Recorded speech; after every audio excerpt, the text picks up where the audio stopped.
MSP है, MSP था, MSP रहेगा। आप लोगों को गर्व होना चाहिए। देखिए, मनमोहन सिंह जी ने कहा था वो मोदी को करना पड़ रहा है, गर्व कीजिए। ये देश हर सिख के लिए गर्व करता है। ठीक है, आप आंदोलन के मुद्दों को लेकर के इस सरकार को घेर लेते हैं, लेकिन साथ साथ किसानों को भी कहते हैं कि भाई बदलाव बहुत जरूरी है, बहुत साल हो गए, अब नई चीजों को लेना पड़ेगा, तो देश आगे बढ़ता है। लेकिन अब मुझे लगता है कि राजनीति इतनी हावी हो जाती है कि अपने ही विचार छूट जाते हैं। लेकिन जो ये सब कर रहे हैं अच्छा है। आदरणीय डॉक्टर मनमोहन सिंह जी यहाँ मौजूद है, मैं उन्हीं का एक कोट आज पढ़ना चाहता हूँ। हो सकता है जो यूटर्न कर रहे हैं वो मेरी बात माने या न माने, मनमोहन सिंह जी की तो बात जरूर मानेंगे।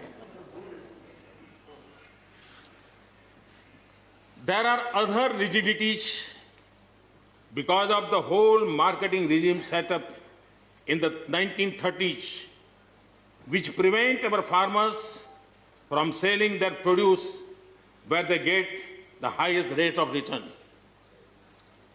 It is our intention to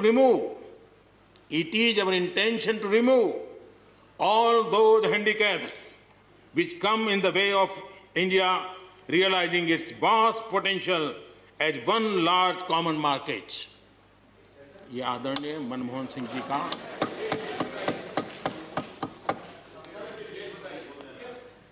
आदरणीय मनमोहन सिंह जी ने किसान को उपज बेचने की आजादी दिलाने, भारत को एक कृषि बाजार दिलाने के संबंध में अपना इरादा व्यक्त किया था और वो काम हम कर रहे हैं। और मुझे आप लोगों को गर्व होना चाहिए। देखिए, मनमोहन सिंह जी ने कहा था वो मोदी को करना पड़ रहा है, गर्व कीजिए।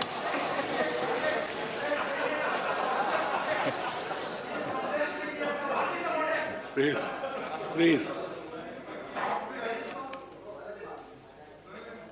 और मजा ये है कि जो लोग पॉलिटिकल बयानबाजी करते हैं उछल उछल करके, उनके राज्यों में भी जब उनको मौका मिला है, इसी में से आधा अधूरा कुछ न कुछ किया ही किया है हर किसी ने। यहां जो विरोध में दल है उनकी भी जहां सरकारें हैं वहां आधा अधूरा कुछ न कुछ तो किया ही है, क्योंकि उनको भी मालूम है रास्ते का रास्ता तो यही है। और मैंने देखा है इस चर्चा में लॉ का जो स्पिरिट है उस पर किसी की चर्चा नहीं हुई है। शिकायत दिया गया तरीका ठीक नहीं था, जल्दी कर दिया, इसको नहीं पूछा, ये रहता है।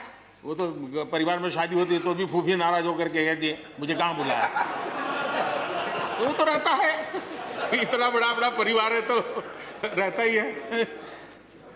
हम लोग कुछ शब्दों से बड़े परिचित हैं, श्रमजीवी, बुद्धिजीवी, ये सारे शब्दों से परिचित हैं। लेकिन मैं देख रहा हूं कि पिछले कुछ समय से इस देश में एक नई जमात पैदा हुई है, एक नई बिरादरी सामने आई है, और वो है आंदोलनजीवी।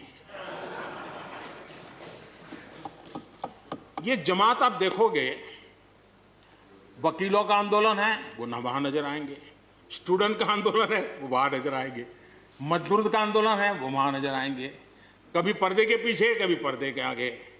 एक पूरी टोली है जी जो आंदोलनजीवी है।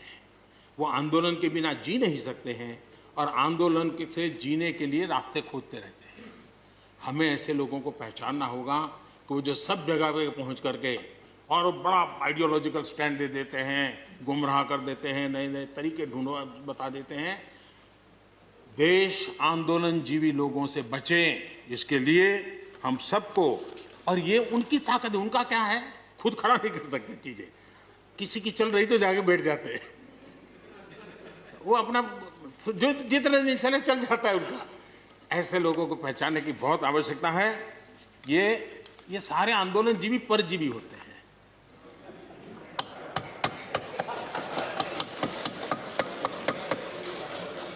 और यहां पर सब लोगों को मेरी बात से आनंद इसलिए होगा कि आप जहां जहां सरकारें चलाते होंगे आपको भी ऐसे परजीवी आंदोलनजीवियों का अनुभव होता हो।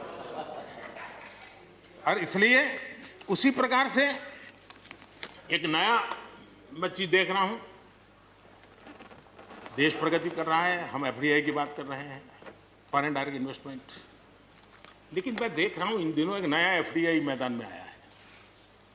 ये नए एफडीआई से देश को बचाना है जी। एफडीआई चाहिए, फॉरेन डायरेक्ट इन्वेस्टमेंट।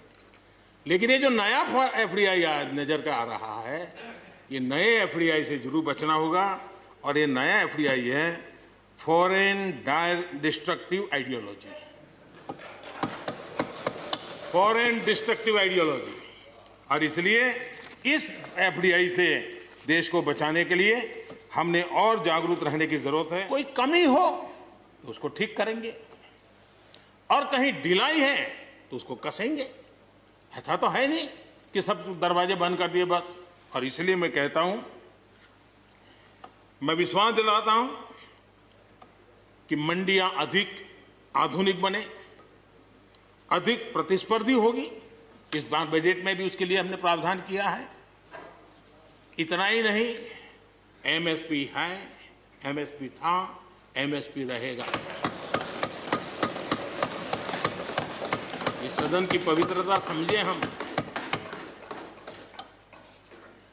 जिन 80 करोड़ से अधिक लोगों को सस्ते में राशन दिया जाता है, वो भी कंटिन्यू रहेगा।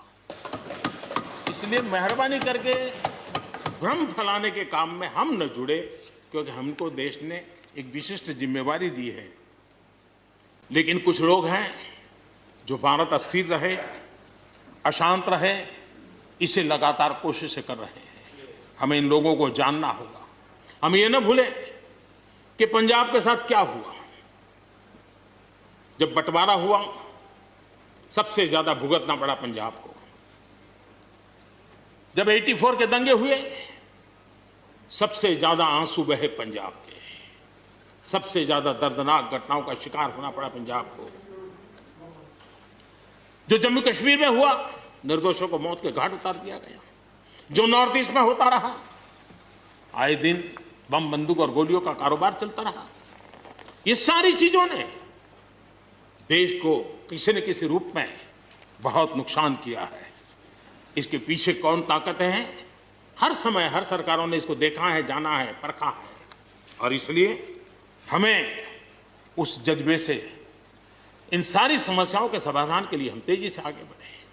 और हम ये न भूलें कि कुछ लोग हमारे, खास करके पंजाब के, खास करके सिख भाइयों के दिमाग में गलत चीजें भरने में लगे हैं।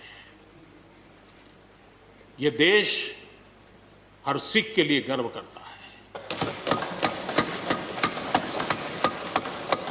देश के लिए क्या कुछ नहीं किया इन्होंने। उनका जितना हम आदर करें उतना कम है। गुरुओं की महान परंपरा को, और मेरा भाग्य रहा है मुझे पंजाब की रोटी खाने का अवसर मिला है। मैं जिंदगी में बहुत महत्वपूर्ण वर्ष पंजाब में बिताए हैं, इसलिए मुझे मालूम है।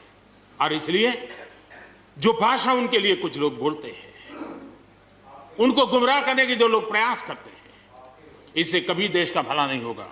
और इसलिए हमें इन दिशा में चिंता करने की आवश्यकता है।